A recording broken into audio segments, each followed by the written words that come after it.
देवाच्या आणि माझ्यामध्ये मिडलमॅन लागत नाही. जर माझी श्रद्धा आहे आणि माझा देव आहे आणि त्याच्यात आणि माझ्यामध्ये जर हे श्रद्धेचं नातं आहे, तर त्याच्यात मधला दलाल आडत्या कुठून आला? तर हा रस्ता परमेश्वराकडे जाणारा नाही. कारण परमेश्वराकडे जाण्याच्या रस्त्यावर टोलबूथ नाही असू शकत. म्हणजे तुकारामांनी तर हल्ला केला या गोष्टीवर. ऐसे कैसे झाले भोंदू, कर्म करोनी म्हणती साधू, अंगा लावूनी राख, डोळे झाकुनी करीती पाप, दावुनी वैराग्याची कळा, भोगी विषयांचा सोहळा. तुका म्हणे सांगू किती, जळो तयांशी संगती. जेव्हापासनं श्रद्धा आहे, जेव्हापासनं धर्माची कल्पना आहे, तेव्हापासनं त्याचा फायदा घेऊन लोकांना गंडवणारी लोक, जवळची लोक आजारी पडलेली आहेत, त्यांचे मृत्यू झालेले आहेत, ज्याच्यात आपल्याला प्रचंड अन्याय वाटतो अशा गोष्टी झालेल्या आहेत, जिथे आपण स्वतःला कमालीचे एकटे, हतबल, तिथे कोण आधार आहे मला द्यायला? तो आधार देणारा जो विचार आहे, जी भावना आहे, जो विश्वास आहे, तो श्रद्धा आणि देव आहे. इतकी श्रद्धा आहे म्हणजे चांगलं, इतकी श्रद्धा आहे म्हणजे वाईट, आणि इतकी श्रद्धा आहे म्हणजे आता कोणीतरी तुमची श्रद्धा हायजॅक करणार, त्याच्यावर स्वार होणार आणि तुम्हाला कुठेतरी चक्कर मारायला घेऊन जाणार. त्याला रॅशनॅलिटीचं पॅरामीटर श्रद्धेला कसं लावता येतं आणि लावायचं कसं? तर मला ॲक्च्युअली श्रद्धावान लोकांचा हेवा वाटतो. कारण इव्हॉल्युशनमध्ये कायम आपण जे कोणते रोग असतील, जे कोणती व्हायरसेस असतील, त्याला आपण इम्युन होत जातो. ह्या व्हायरसला आपण कसं इम्युन नाही झालो अजून इतक्या वर्षात? की जे रेबीज सारखं आहे, की तो शिरला की तुम्ही संपलात, त्याच्यावर काही इम्युनिटी कोणाला निर्माण झालेली नाहीये, असे काही असतात.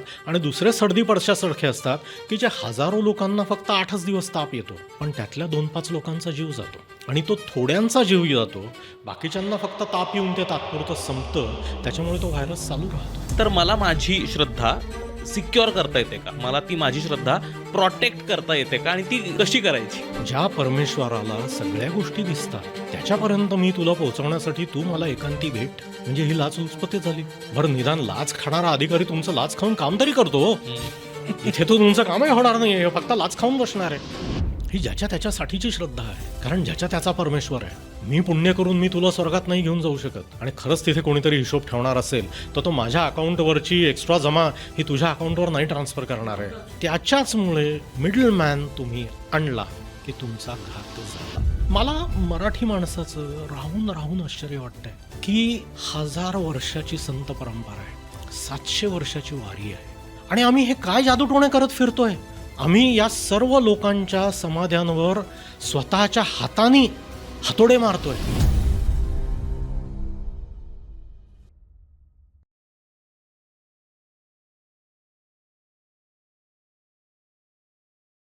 अमुक तमुकवरचा कॉन्टेंट जर तुम्हाला आवडत असेल, याच्यावर होणाऱ्या वेगवेगळ्या विषयांवरची चर्चा जर तुम्हाला आवडत असेल, तुमच्या ज्ञानात काही भर पडत असेल, तर याचा पुढचा टप्पा म्हणून आपण शाळेबाहेरचं शिक्षण अर्थात यूट्यूबसाठीची नवीन मेंबरशिप आपण लॉन्च केलेली आहे. जर तुम्हाला वेगवेगळ्या विषयांचे वर्कशॉप्स, ज्यामध्ये मेंटल हेल्थ आलं, पेरेंटिंग आलं, पर्सनल फायनान्स आहे आणि इतर सगळ्या पर्सनॅलिटी डेव्हलपमेंट रिलेटेड वर्कशॉप्स जर तुम्हाला हवे असतील आणि इतरही आणखीन पर्क्स हवे असतील, तर ही यूट्यूबची मेंबरशिप तुम्ही जॉईन करू शकता. यूट्यूब बटनच्या शेजारी असलेलं जॉईन बटनावर तुम्ही क्लिक करून ही मेंबरशिप घेऊ शकता.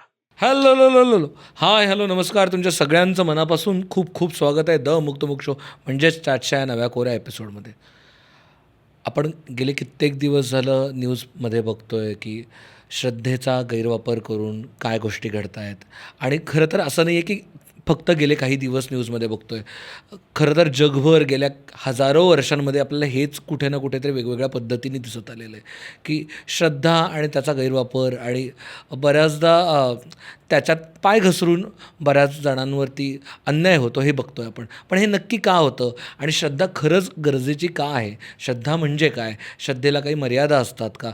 आणि त्याचं कुठेतरी दुसऱ्या पद्धतीत रूपांतर कसं होतं? तुमचा पाय घसरून कधीतरी ठेच कशी लागू शकते किंवा तोंडावर कसे पडतो आपण? ह्याच्या मागची कारणमीमांसा करण्यासाठी आज आपल्यासोबत आहेत खास आपले आवडते गेस्ट डॉक्टर भूषण शुक्ल सर. सर तुमचं खूप खूप स्वागत आहे.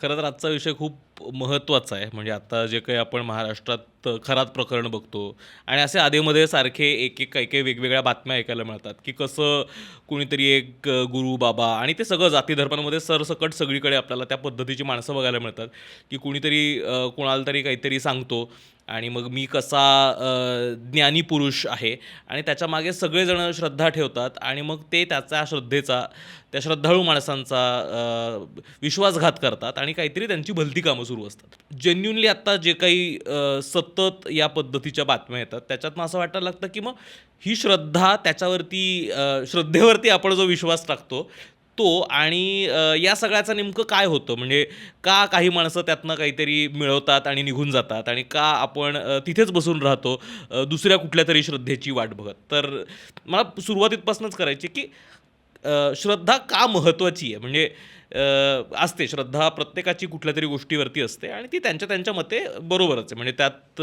काही गैर असं वाटत नाही. ती महत्त्वाची का आहे? हा म्हणजे तू पहिल्यांदाच हा मूलभूत प्रश्न विचारला, हे फार बरं केलंस. कारण इतर जनावरांमध्ये आणि माणसामध्ये हा महत्त्वाचा फरक आहे. हा म्हणजे भक्तमंडळी कितीही स्वतःचा कुत्र्याला गंध लावत असली तरी श्रद्धा ही भक्ताची असते, कुत्र्याची नसते. कुत्रा आपला फॉलो करत असतो आपल्या मालकाला. तर थोडा जर ह्याचा इव्होल्युशनरी विचार आपण केला की जर विज्ञानाच्या दृष्टिकोनातून बघायचं असेल तर आपल्याला पहिल्यांदा हा प्रश्न विचारला पाहिजे की हे आलं कसं, कुठून आलं. याच्यात आपण आस्तिक नास्तिक देव आहे नाही ह्याच्याबद्दल बोलत नाही आहोत, कारण त्या दोन गटांनी आपापल्या जागा वाटून घेतलेल्या आहेत आणि त्यातले फार थोडे लोक इकडचे तिकडे आणि तिकडचे इकडे जातात. तर बेसिक आयुष्याची रियालिटी ही आहे की आपण कितीही प्रगत झालो, विज्ञानाने आपल्याला कितीही सुखसोयी अनेक वेगळ्या वेगळ्या गोष्टी दिल्या, उदाहरणार्थ ज्या आजारांपायी लोक मरत होते त्यांनी आता मरत नाहीत, अशी जरी रियालिटी असली तरी नवीन काहीतरी संकटं ही सतत आहेत, निसर्गाची संकटं आहेत आणि जगण्याच्या निमित्ताने येणाऱ्या निराशा आहेत. तुम्ही जिवंत आहात आणि तुम्ही जीवन जगता आहात, ह्याच्यात होणारे अपघात, ह्याच्यात होणाऱ्या निराशा, ह्याच्यात आपल्या असणाऱ्या आयुष्यापासूनच्या अपेक्षा आणि आयुष्याने त्याच्याकडे ढिम्म न बघणे, ही जी रियालिटी आहे आयुष्याची, ज्याला एक्झिस्टेन्शियल डिफिकल्टीज आपण म्हणतो, त्याचा माणसाला खूप त्रास होतो. आणि अनादी काळापासून ह्याच्यातनं काहीतरी अर्थ शोधणे हे माणसाचं काम राहिलेलं आहे. की आपल्यासमोर कुठलीही गोष्ट घडली की आपण ही आहे असं म्हणून थांबत नाही. सूर्योदय होतो आहे ह्याच्या मागे आपण एक कल्पना बनवतो, मग तो तेव्हा लाल का दिसतो, मग वर गेल्यावर पिवळा का होतो, ह्याच्यावर आपण काहीतरी कल्पना बनवलेल्या असतात. विज्ञान जसं एकेका टप्प्याने पुढे जातं, एका गोष्टीची उत्तरं द्यायला लागतं, तरी अजून विज्ञानाने सर्व उत्तरं दिलेली नाही आहेत. आणि एखाद्या गोष्टीचं तुम्हाला उत्तर मिळालं आहे ह्याचा अर्थ ती तुम्हाला कंट्रोल करता येते असं नाही. माणूस का मरतो हे कळलं म्हणजे काय मृत्यू थांबवता येत नाही. तर हा जो हतबलपणा आहे, हा हतबलपणा भयंकर त्रासदायक असतो आणि तो घालवण्यासाठी सतत धडपड करत राहणे हा माणसाचा स्वभाव आहे. त्याचमुळे आपण शास्त्रज्ञ आहोत, त्याचमुळे आपण इतके पुढे पोचलेलो आहोत, कारण आपण आहे त्या परिस्थितीशी समाधानी राहत नाही. आपल्याला त्याच्यापेक्षा पुढे जायचं आहे, अजून उत्तरं शोधायची आहेत. ही जी क्युरिओसिटी आहे ह्याच्यातनं आपण बऱ्याचशा गोष्टी स्वतःसाठी कल्पना निर्माण करतो आणि देव ही संकल्पना त्यातनं येते. म्हणजे आपण जर बघितलं तर सर्व धर्मांमध्ये, मग ते अगदी आदिम धर्म असोत की ज्यांना आपण आदिवासींच्या काहीतरी कथा म्हणून आत्ता हसत असू, पासून आत्तापर्यंतचे धर्म, सगळ्यांची एक बेसिस असं राहिलेलं आहे की हे जे सर्व कॉम्प्लिकेटेड जग आहे हे निर्माण करणारा कोणीतरी एक आहे, हे चालवणारा कोणीतरी एक आहे आणि जेव्हा आपण मरू तेव्हा त्याचाही काहीतरी न्यायनिवाडा होणार आहे. नाहीतर मृत्यू ही फार भीतीदायक गोष्ट आहे. म्हणजे काय सगळं संपलं, म्हणजे काहीच नाही पुढे, म्हणजे जाणीव नाही, संवेदना नाही, मी नाही, माझ्या नावाने काहीही शिल्लक राहणार नाही, पुन्हा अणुरेणू वेगळे वेगळे होऊन जाणार, म्हणजे मीपणाच याच्यातला संपला. ही किती भीतीदायक कल्पना आहे. त्यामुळे तो मीपणा चालू ठेवण्यासाठी मृत्यूनंतरचं जग, मग ते काही धर्मांमध्ये सगळ्यांना गोळा करून त्याचा एकत्र हिशोब लावला जाणार आहे, काही लोकांमध्ये ऑनगोईंग हिशोब आहे, पण शेवटी हिशोब आहे. हा जो भाग आहे या सगळ्यातनं देव आणि देवानी बनवलेला हा सर्व जगाचा उद्योग, त्याचे काहीतरी नियम, या निमित्ताने आलेला धर्म, या सर्व गोष्टी आहेत. त्याच्यामुळे या आपल्या कल्पनाशक्तीतून निर्माण झालेल्या आहेत. आता पुन्हा ज्यांचा देवावर खरा खरा विश्वास आहे, ज्यांची देवावर श्रद्धा आहे, त्या लोकांना अशा अनेक अनुभव आहेत की जे ते म्हणतील की हे बघा, हे देव असल्याचा हा पुरावा आहे. याच्या विरोधात नास्तिक म्हणतील की बघा, ही एक गोष्ट, हा देव नसल्याचा पुरावा आहे. म्हणजे गाडीत 50 लोक होते, गाडी 300 फूट दरीत पडली आणि त्यातला एकच माणूस वाचला, तर वाचलेल्या माणसाला तो देव असल्याचा पुरावा वाटतो आणि मेलेल्या माणसाला, म्हणजे आता त्याला काहीच वाटू शकत नाही, पण त्याच्यासाठी तो देव नसल्याचा पुरावा झाला. सो त्याच सिच्युएशनचे दोन दृष्टिकोनातून बघणारे लोक दोन वेगळे वेगळे सोयीस्कर अर्थ लावतात. पण अर्थ लावतात हे महत्त्वाचं आहे. माणूस हा अर्थ लावणारा प्राणी आहे. आणि या जगाचा अर्थ लावण्याच्या आपल्या प्रयत्नातनं आपल्याला देवाची, धर्माची आणि श्रद्धेची ही गरज निर्माण झालेली आहे. मृत्यूनंतरचा जो हिशोब म्हणतो आपण, त्या हिशोबाच्या भीतीने कुठेतरी त्याच्यामुळे आपण श्रद्धा मानतो का? म्हणजे श्रद्धेची गरज त्या अर्थाने पण आहे का? कारण सगळ्यांचा विश्वास आहे की माझा मृत्यूनंतर हा हिशोब लागणार आहे, म्हणून कुठेतरी एक आपण मोरॅलिटी जपतो का? सो तो श्रद्धा आणि देव ह्याच्यावर विश्वास ठेवण्यामध्ये किंवा ते आपल्या आयुष्यात अंतर्भूत करण्यामध्ये मृत्यूनंतरचा काहीतरी प्रवास हा निश्चित एक भाग आहे. पण आपण थोडं ना ह्याच्याकडे थोडं चिकित्सक दृष्टीनेही बघूया. जी लोक देवावर विश्वास ठेवणारी आहेत आणि मृत्यूनंतर काहीतरी होतं यावर विश्वास ठेवणारी आहेत, मग तो अंतिम न्यायनिवाडा असो, नाहीतर पुनर्जन्म असो, नाहीतर वेगळे वेगळे लोक असो, या लोकांच्या दैनंदिन वागण्यामध्ये तुम्हाला पुनर्जन्माची भीती दिसते का? त्यांच्या एकमेकांबद्दलचं वागणं, त्यांचं जगाबद्दलचं वागणं, आणि जर हे जग ईश्वराने निर्माण केलेलं आहे तर या जगाशी मी कसा वागतो आहे ह्याच्यातनं खरंच ही दिसते का? ही भीती मला नाही वाटत फार लोकांना वाटते. म्हणजे रस्त्यावर चालताना जेव्हा तुम्ही रस्त्यावर थुंकणारी लोक बघता, म्हणजे मी अगदी सरळ साधं उदाहरण घेतो आहे, तर या माणसाचा अर्थात पुनर्जन्मावर विश्वास नाही आहे, ह्याचा देवावर विश्वास नाही आहे. म्हणजे जरी तो म्हणत असला तरी ते वरवरच आहे.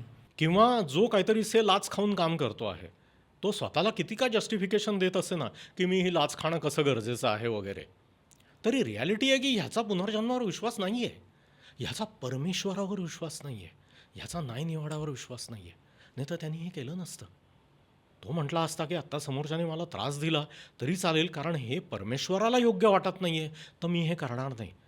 त्याच्यामुळे मागे कोणाचा तरी फोटो लावणे, गळ्यात काहीतरी माळा घालणे, विशिष्ट काहीतरी करणे, पण दैनंदिन जीवनामध्ये चुकीचं वागत राहणे, ज्याला कन्व्हेन्शनली पाप म्हटलं गेलेलं आहे, चुकीचं म्हटलं गेलेलं आहे, संविधानानुसार जो गुन्हा आहे, त्या गोष्टी करत करत माणसं जगत राहतात. साधं सिग्नल तोडणं सुद्धा हा त्याचाच भाग नाही का? ट्रू. तर ह्याचा अर्थ हे पुनर्जन्म, देव सगळं बघतो आहे असं लोक म्हणतात खरं, पण त्याच्यावर जेन्युइन विश्वास असल्यासारखे वागताना दिसत नाहीत. कॉन्ट्रास्टिंग उदाहरण घेऊया. ग्रॅव्हिटी आहे, गुरुत्वाकर्षण आहे. अगदी विज्ञानावर कणभरही विश्वास नसणारी लोक 10व्या मजल्यावरनं उडी नाही मारत हो. कारण त्यांना माहिती आहे की ग्रॅव्हिटी ताबडतोब तुमच्या कर्माचं फळ तुम्हाला देणार आहे आणि ते भयंकर फळ असणार आहे. त्याच्यामुळे माझा जर ग्रॅव्हिटीवर विश्वास आहे, मी अनुभवाने ग्रॅव्हिटी बघितलेली आहे, तर मी ग्रॅव्हिटीला चॅलेंज करायला जात नाही एका ठराविक लिमिट पलीकडे.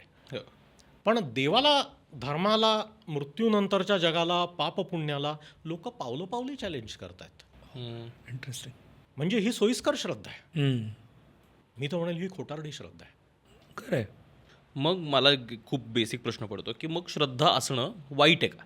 कारण जसं माझी सायन्सवर माझा विश्वास आहे म्हटल्यानंतर सायन्स मला त्याचं काही बेनिफिट्स देतं की मला त्या गोष्टींचे तर्क लावून देतं. तसं ज्यावेळेस माझा कुठल्याही गोष्टीवरती माझी श्रद्धा आहे त्याचे मिळणारे पण बेनिफिट्स मला मिळतात. म्हणजे मला काय कदाचित सोशल सिक्युरिटी मिळते, मला त्यातनं एक आश्वस्तपणा मिळतं की माहीत नाही, म्हणजे ते ॲक्च्युअली ट्रान्सलेट होतं की नाही हा दुसरा मुद्दा, पण तुझी काळजी घेणारं कोणीतरी आहे, somebody is looking after you, हा विश्वास पण तो होपसुद्धा खूप महत्त्वाचा असतो. आणि आपण बघतो म्हणजे हॉस्पिटल्सच्या आसपासचं वातावरण बघितलं की कुणीतरी आहे, हा दिलासासुद्धा त्यावेळेस खूप महत्त्वाचा ठरतो, तो होपही. तर मग श्रद्धा असणं वाईट आहे का? हा खरं खूप महत्त्वाचा प्रश्न आहे. आणि आपण शास्त्रीय दृष्टिकोनातून परत जर विचार करायला गेलो तर एखादी गोष्ट जेव्हा हजारो वर्ष टिकून राहते तेव्हा त्याचा काहीतरी उपयोग आहे म्हणून टिकून राहते, बरोबर. साईड इफेक्ट जीवघेणे असलेली किंवा खूप जास्त प्रमाणात साईड इफेक्ट असणारी गोष्ट ही इव्होल्युशनमध्ये टिकून राहू शकत नाही, समाजामध्येही टिकून राहू शकत नाही. त्याच्यामुळे जी टिकून राहिलेली गोष्ट आहे ती थोतांडा आहे असं म्हणून लगेच झटकून टाकण्यात अर्थ नाही. ते अशास्त्रीय आहे. ती का टिकून आहे ह्याचा अभ्यास करणं गरजेचं आहे. आणि त्या दृष्टीने तू जे म्हणतोस की श्रद्धेचा काय उपयोग आहे, हा खूप महत्त्वाचा प्रश्न आहे. ह्याच्यातनं आपल्याला थोडी श्रद्धेची डेफिनेशन करावी लागेल की मला काहीतरी हवं आहे म्हणून मी ते देवाकडे मागणे ही श्रद्धा नव्हे, हे डील झालं. हा व्यवहार झाला. की ज्याला आपण जगन्नियंता, अनंत कोटी ब्रह्मांड नायक, सर्व समावेशक, सर्व ताकदवर म्हणतो आहे, त्याला आपण काहीतरी चाराणे ऑफर करतो आहे आणि त्याच्या बदल्यात काहीतरी मागतो आहे, हा दळभद्रीपणा झाला. म्हणजे ज्याबद्दल आपण मराठी माणसं आहोत, संत वाङ्मय हजारो वर्ष वाचत आलेलो आहोत, पुरातन संस्कृती आहोत, आपण वेद वाचत आलेलो आहोत. ऋग्वेदामध्ये हिरण्यगर्भ सूक्तामधला हा मंत्र आहे की कस्मै देवाय हविषा विधेम. हा जो प्रश्न उपस्थित केलेला आहे ऋषींनी, की असा कुठला देव आहे, असा कुठला जगन्नियंता आहे, आम्ही ज्यांना देव मानतो आहे त्यांच्या पलीकडे सुद्धा असलेला आणि या सगळ्याचा कर्ता हा हिरण्यगर्भ हा कोण आहे, आणि ह्याला आम्ही काय देऊन आमची श्रद्धा व्यक्त करू, त्याला काय आम्ही यज्ञामध्ये काय नावानी त्याला बोलवू आणि त्याला काय देऊ म्हणजे ते त्याच्यापर्यंत पोहोचेल, हा कोण आहे. हा प्रश्न इतका जुना आहे. हा प्रश्न महत्त्वाचा का आहे, कारण पुन्हा एकदा सायकॉलॉजीच्या दृष्टिकोनातून बघितलं तर आपली देवाकडून काय अपेक्षा असते, तर देवानी आपली काळजी घ्यावी, अडचणीच्या वेळेस मागे उभं राहावं, शक्यतो फार मोठी न झेपणारी संकटं आपल्यावर येऊ देऊ नयेत, आणि जर संकटं आली तर त्यातनं बाहेर पडायला मदत करावी. आपल्या आईवडिलांकडून एक्झॅक्टली याच अपेक्षा असतात. एखादं मूल जेव्हा आयुष्याबद्दल विचार करतं, आयुष्य जगत असतं, तेव्हा ते आईवडिलांकडनं, मोठ्या थोरल्यांकडनं ही अपेक्षा करत असतं. हीच आपली देवाकडची अपेक्षा आहे. म्हणून आपण देवाला माऊली म्हणतो, मायबाप म्हणतो, आणि आम्ही तुझी लेकरं म्हणतो, बरोबर. त्याच्यामुळे हा जो आयुष्याचा गोंधळ आहे, आणि हा कोणालाच चुकलेला नाही आहे. बुद्धाने त्याचं अगदी उत्तम उदाहरण त्याच्या तिळांच्या निमित्ताने दिलेलं आहे. तर जेव्हा माझ्यावर असं संकट येतं तेव्हा हा प्रश्न आहे ना की हे माझ्यावर का आलं संकट, माझ्या 4 वर्षाच्या मुलाला का कॅन्सर व्हावा, मी असं काय केलं आहे की जे हे माझ्या वाट्याला आलं आहे. 4 वर्षाचं मूल हे नाही विचारत मला कॅन्सर का झाला, कारण त्याची तेवढी प्रगल्भ विचारसरणी नाही आहे, पण त्याच्या आईवडिलांची आहे, त्याच्या आजूबाजूंच्यांची आहे, त्याच्या डॉक्टरांची आहे, त्याला बघणाऱ्या लोकांची आहे, की असं काय असेल 4 वर्षाच्या मुलांनी असं काय केलं असेल की त्याला कॅन्सरसारखी भयंकर काहीतरी गोष्ट व्हावी किंवा त्याच्यावर लैंगिक अत्याचार व्हावेत. तर तिथे कुठेतरी जेव्हा तो हेल्पलेसनेस आहे तेव्हा ही भावना की कुणीतरी आहे, त्याच्या मनात काहीतरी योजना आहे, त्याच्यामुळे हे मला कितीही ॲब्सर्ड वाटत असलं तरीही ह्याला काहीतरी अर्थ आहे. कारण आपण ॲब्सर्डिटी बरोबर राहू शकत नाही. आपल्याला प्रत्येक गोष्टीत काहीतरी अर्थ लागतो. ॲब्सर्डिटी ही भयंकर त्रासदायक, वेदनादायक, अस्वस्थ करणारी ॲब्सर्डिटी असते. त्याच्यामुळे जो अंतहीन पिक्चर असतो तो आपल्याला फार अस्वस्थ करून जातो. जे थिएटर ऑफ ॲब्सर्ड आहे ते त्याच्याचसाठी आहे, बरोबर. म्हणून वेटिंग फॉर गोडोसारखी नाटकं लिहिली गेलेली आहेत की आपण वाट बघतो आहे. तर हा जो भाग आहे ह्याच्यात काहीतरी अर्थ लागावा लागतो, काहीतरी सुसंगती लागावी लागते, मला त्याबद्दल काहीतरी करता येईल असा तो अर्थ असावा लागतो. म्हणजे ते जे आपण आता गमतीने असं म्हटलं जातं ना की मोदीजीने किया आहे तो सोच समज के किया होगा, तसं आहे की जर हे देवानी माझ्या पदरात टाकलेलं आहे तर देवाची यामागे काहीतरी योजना असली पाहिजे. हे युज, हे बनवणारा, हे ठरवणारा कोणीतरी, आणि तो बहुतेक सर्व ठिकाणी पुरुषवचनीच आहे, तो कुणीतरी आहे, ह्यातनं माझ्यावरची जबाबदारी कमी होते. हा त्यातला खूप महत्त्वाचा भाग आहे की डायरेक्ट माझी जबाबदारी त्यातनं कमी होते. अरे मी तर STमध्ये मागे बसलो होतो यार, मी तर काही केलं पण नव्हतं, मी तिकीट काढलं होतं, मी कन्सेशन पण घेतलं नव्हतं, मी माझी खिडकीची जागा पण दुसऱ्या माणसाला दिली होती, बाजूला एक प्रेग्नंट बाई उभी होती तिला मी बसायला जागा दिली आणि मी दांडुका धरून उभा आहे इथे, तरी त्या गाडीला ॲक्सिडेंट झाला आणि माझा पाय मोडला. ह्याची मी कशी सुसंगती लावावी. मी जर कायद्याने वागलो आहे, न्यायाने वागलो आहे, तर्काने वागलो आहे, माणुसकीने वागलो आहे, तरी मला ही शिक्षा का व्हावी, ह्याचा काहीतरी अर्थ लागतो. आणि तो अर्थ श्रद्धेतून मिळतो की ह्याच्यात सगळ्यात काहीतरी योजना आहे, आणि जर त्याच्यात इतकी ताकद आहे आणि त्यांनी हे आणलं आहे तर तो मला ह्याच्यातनं रस्ता पण दाखवेल. इथे श्रद्धेचा खूप मोठा उपयोग होतो, कारण संकटं ही प्रत्येक माणसाला येणारी ही इतकी भयंकर असतात आणि त्यातनं कुठेच चुकलं नाही आहे. तुमच्या अंगावर आत्तापर्यंत असं संकट आलं नसेल तर थोडी वाट बघा, येतं आहे, कोणीच सुटत नाही ह्याच्यातनं. तर त्याच्यातनं ज्या माणसाला आशा आहे तो बाहेर पडू शकेल, कारण आशा नसलेला माणूस प्रयत्नच करणार नाही. त्याच्यामुळे प्रयत्न करत राहणे हे फार गरजेचं आहे. कारण जो काय हजारात एक, लाखात एक, कोटीत एक जो चान्स आहे तो मिळवण्यासाठी प्रयत्न करावा लागतो. म्हणजे देवानी तुम्हाला श्रीमंत करावं, तुमची लॉटरी लागावी अशी जर तुमची इच्छा असेल तर निदान लॉटरीचं तिकीट तर विकत घ्यावं लागतं. तर 1 कोटी लोकात एकाची लॉटरी लागते आणि तो मालामाल होतो, पण त्याच्यासाठी 1 कोटी लोकांना लॉटरी विकत घ्यावी लागते आणि त्यातली लॉटरी विकत घेणे ही ती श्रद्धा आहे. लॉटरी विकत घेण्याची जी प्रक्रिया आहे ही ती श्रद्धा आहे. ही माणसांना मोठ्या मोठ्या संकटातनं बाहेर काढते. ज्यांच्या कोणाच्या अंगावर असे भयंकर अनुभव येऊन पडलेले आहेत, जवळची लोक आजारी पडलेली आहेत, त्यांचे मृत्यू झालेले आहेत, ज्याच्यात आपल्याला प्रचंड अन्याय वाटतो अशा गोष्टी झालेल्या आहेत, जिथे आपण स्वतःला कमालीचे एकटे, हतबल आणि पदार्थ समजू असे अनुभव आलेले आहेत, तिथे कोण आधार आहे मला द्यायला? कोणाच्या मदतीने मी उभा राहू? कशाच्या जोरावर मी उभा राहू? कशावरून मी भवितव्याकडे परत बघू? तो आधार देणारा जो विचार आहे, जी भावना आहे, जो विश्वास आहे, तो श्रद्धा आणि देव आहे. त्यामुळे त्याचं जरूर काम आहे. श्रद्धा का गरजेची हे लक्षात येते, पण बऱ्याचदा आपण बघतोय की त्या श्रद्धेत पाय घसरतोय, त्या श्रद्धेत आपण तोंडावर आपटतोय. ते कशामुळं होतं? म्हणजे त्या कुठेतरी आपण कुंपणं ब्लर होत आहेत का, त्या बाउंड्रीज ब्लर होत आहेत का, आणि आपण कुठेतरी वाहवत जातोय का त्या प्रवाहात? ते कसं ठरवता येऊ शकेल आपल्याला? किंवा आपल्याला कोणीतरी त्या श्रद्धेच्या नावाखाली फसवतंय. फसवतंय, सरळ सरळ फसवतंय की माझा एखाद्या एंटिटीवरती विश्वास आहे हे बघून माझी कोणीतरी फसवणूक करत आहे. म्हणजे वाहवत जाणं तरी कदाचित तो एक्स्ट्रीम झाला की मी हातपाय सोडून दिलेत, पण कोणीतरी लेजिट मला घेऊन जात आहे तिकडे आणि ढकलून देत आहे. म्हणजे ते लहान मुलाला सांगतात ना की अनोळखी माणसाकडनं औषध घेऊ नको गुंगीचं, ते लिटरली हे इथे फक्त आपल्या श्रद्धेचं गुंगीचं औषध दिलं जातं आहे. आहे ना, प्रत्येक गोष्ट. आता गंमत अशी आहे की बिन कोईचा आणि बिन सालाचा आंबा असू शकत नाही. मग असला तो तर टिकणारच नाही ना, तुमच्यापर्यंत कशाला येईल? हा जो त्यातला भाग आहे तोच श्रद्धेचा सुद्धा भाग आहे. आणि 2 श्रद्धेच्या बाबतीत खूप महत्त्वाच्या गोष्टी आहेत ज्याच्यावर मला असं वाटतं की लोकांनी, सश्रद्ध लोकांनी शांतपणे विचार केला पाहिजे, स्वतःच्या मनात याच्याबद्दल विचार केला पाहिजे. त्यातला पहिला भाग म्हणजे श्रद्धा ही तुम्हाला कोणाचं तरी पाठबळ आहे आणि तुमच्या बाबतीत जे घडतं आहे त्याच्या मागे काहीतरी योजना आहे. ती जी ताकद आहे ती आपल्या सगळ्यांच्या पलीकडची आहे आणि ती ताकद अल्टिमेटली माझी काळजी घेणार आहे. हा त्यातला सर्वात महत्त्वाचा भाग. ह्याचा अर्थ मला प्रमोशन मिळवून द्यायचं काम ती ताकद करणार आहे.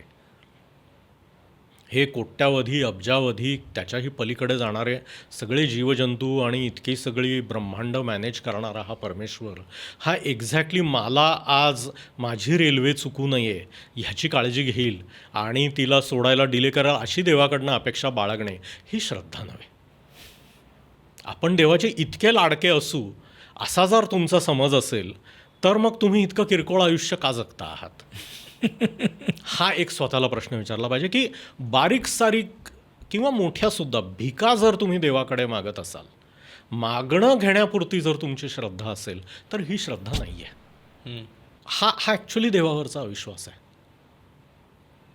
की ज्याच्याकडे सगळं आहे, ज्याने सगळं बनवलं आहे, ज्याला सगळं माहिती आहे, जो या सर्व गोष्टी कंट्रोल करतो आहे, त्याच्याकडे मी माझ्या पोराच्या जीवाची भीक मागतो आहे, माझं प्रमोशन मागतो आहे, माझा सरकार दरबारी अडकलेला कागद सोडवून मागतो आहे, त्रासदायक शेजाऱ्याचं दुर्लक्ष व्हावं किंवा त्याचं काहीतरी वाईट व्हावं ह्याची मी काळजी घ्यायचा प्रयत्न करतो आहे. ही श्रद्धा नव्हे. हे म्हणजे तो कुठला तरी सरकारी अधिकारी आहे आणि मी काहीतरी टेबलाखालून सरकवून तो माझं काम करून देणार आहे, इतरांच्या आधी माझा नंबर लावून देणार आहे, अशा प्रकारे देवाला वागवणं झालं ही श्रद्धा नव्हे. आणि अशा अनेक सश्रद्ध माणसं आपल्याला आजूबाजूला दिसतात, ज्या माणसांचा देवावर, परमेश्वरावर, ती जी काय शक्ती ज्याला ते म्हणतात त्याच्यावर नितांत विश्वास असतो आणि त्यांच्या दैनंदिन वागण्यातनं हा विश्वास दिसतो. तात्पुरत्या गोष्टीला भुलेला बळी न पडणारा माणूस हाच खरं श्रद्धावान माणूस असतो. क्या बात. समोरचं काम करून घेण्यासाठी देवाचं नाव घेणारा माणूस हा श्रद्धावान माणूस नव्हे.